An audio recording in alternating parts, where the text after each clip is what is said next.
Welcome back to Clark's Ring Rants. Let's get straight into today's video.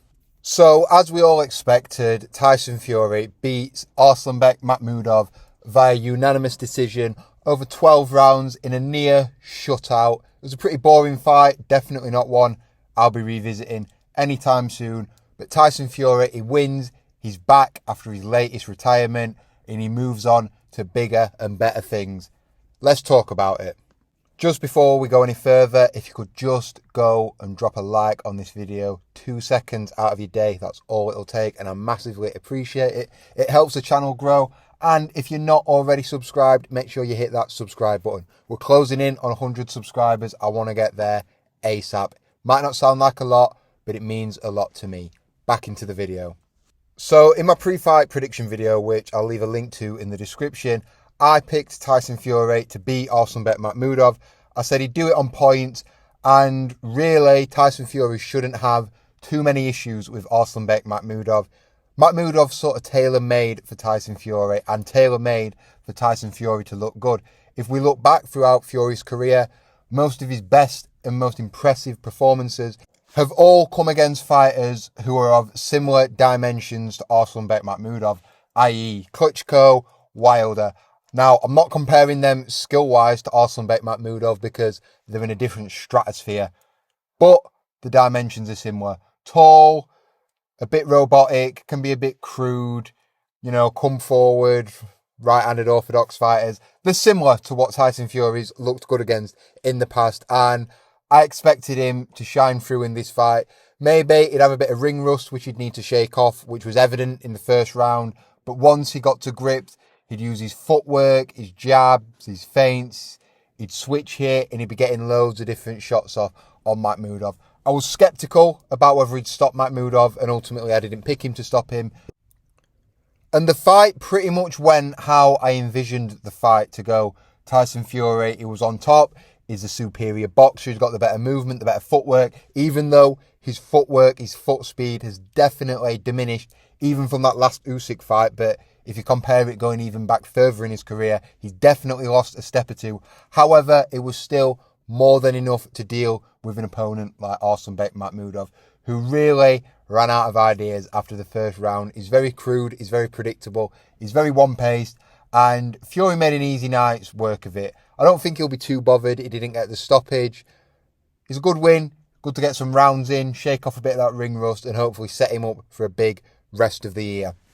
Now, as for the fight, Arslanbek Makhmudov came flying out in that first round. He backed Tyson Fury up immediately, and Tyson Fury was a bit hesitant. He was on his bike.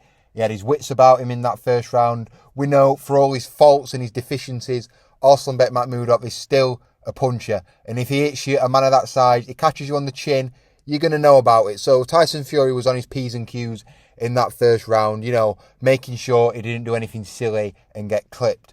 And I think once he worked it out, once he realised he was back in the ring, he was back in a real fight, he shook off that ring rust. And by round 3, he'd got to grips with Makhmudov. I probably gave that first round to Makhmudov, but I don't think he won any other rounds in there. Tyson Fury, once he realised what was in front of him, he got his jab working, he started switch hitting, he started looking for the counters. He went to the body a lot. We all know Makhmudov is vulnerable to the body. He's got one of the worst gas tanks in the division. I think you can put it up there with Zhang.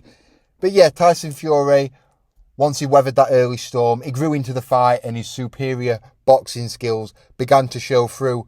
And from there on out, it was just a case of whether he could stop him or he was just going to coast to a decision victory. In the end, he didn't quite have it in him to stop Arslanbek Makhmudov. I believe a Tyson Fury of 4 or 5 years ago would have got Makhmudov out of there, but let's not forget, he's going to be 38 this year, he's coming off a long layoff, he's not the fighter he used to be, so I think not stopping Arslanbek Makhmudov, it's not the worst result in the world, and truth be told, if we're being 100% honest here, can we have expected Tyson Fury to look any better in there than he did? He's not going to get better at this stage of his career, it's all about what he's got left, and that's what I said in the build-up to this fight. If he had a fraction of what I think he's got left, he'd make easy work of Makhmudov. There wasn't really much else to talk about in terms of what happened and action in this fight. Towards the back end of the fight, I think he hurt Makhmudov. a couple of times. He wobbled him. Makhmudov was blowing a gasket. He looked knackered in there. It looked like he'd ran a marathon after about round 8 or 9.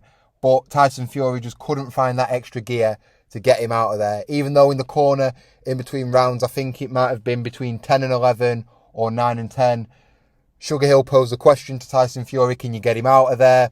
And Tyson Fury said, hey, listen, I'm boxing well. I don't think there's any need to rush in there, try and get a stoppage, get caught with anything silly.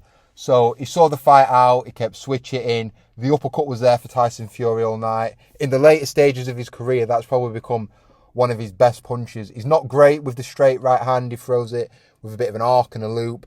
But his flicker jab, his uppercut, and he threw some decent hooks in there tonight. I was really, really impressed with that. But there's not really much else to say about the fight other than that. It was a pretty boring fight, truth be told. It was all one-way traffic from the third round. And Tyson Fury, hey, he took care of business. This was only ever meant to be a walkover job, get some rounds in, and ultimately a comeback fight, setting up bigger fights later down the line. Now, we saw him call AJ out. AJ was ringside. AJ refused to get in the ring.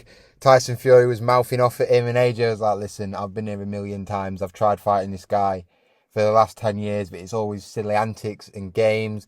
Joshua was non-committal, and I don't think you can blame him given all the shenanigans Fury's pulled over the last few years. Who knows if Fury really wants to fight, but like I said, there's not really anywhere else to go for him. I'll make a separate video about that, but Anthony Joshua was non-committal. It seems like he wants a warm-up before he gets in there with Tyson Fury, which, hey, listen, it's completely understandable. And I get where AJ is coming from. He's been messed about by Fury on multiple occasions. He's always been the A-side. Fury needs to come and see him when he's ready, and he's not going to be making any stupid offers to get that fight on. But hey ho, I'll talk about that in a separate video and what Tyson Fury does next, who he can fight next. If it's not going to be Joshua, who's it going to be? What's Tyson Fury's roadmap look like for the rest of 2026?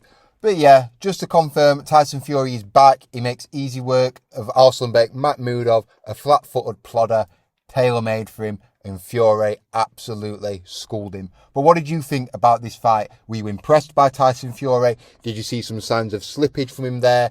Does he look like he's slowing down? Does he look like an aging fighter? Or is this version of Tyson Fury still enough to cause some damage in the heavyweight division? Let me know your thoughts in the comments below. Don't forget to like this video, share it with a friend, subscribe if you're new, and I'll see you on the next one, people. Peace out.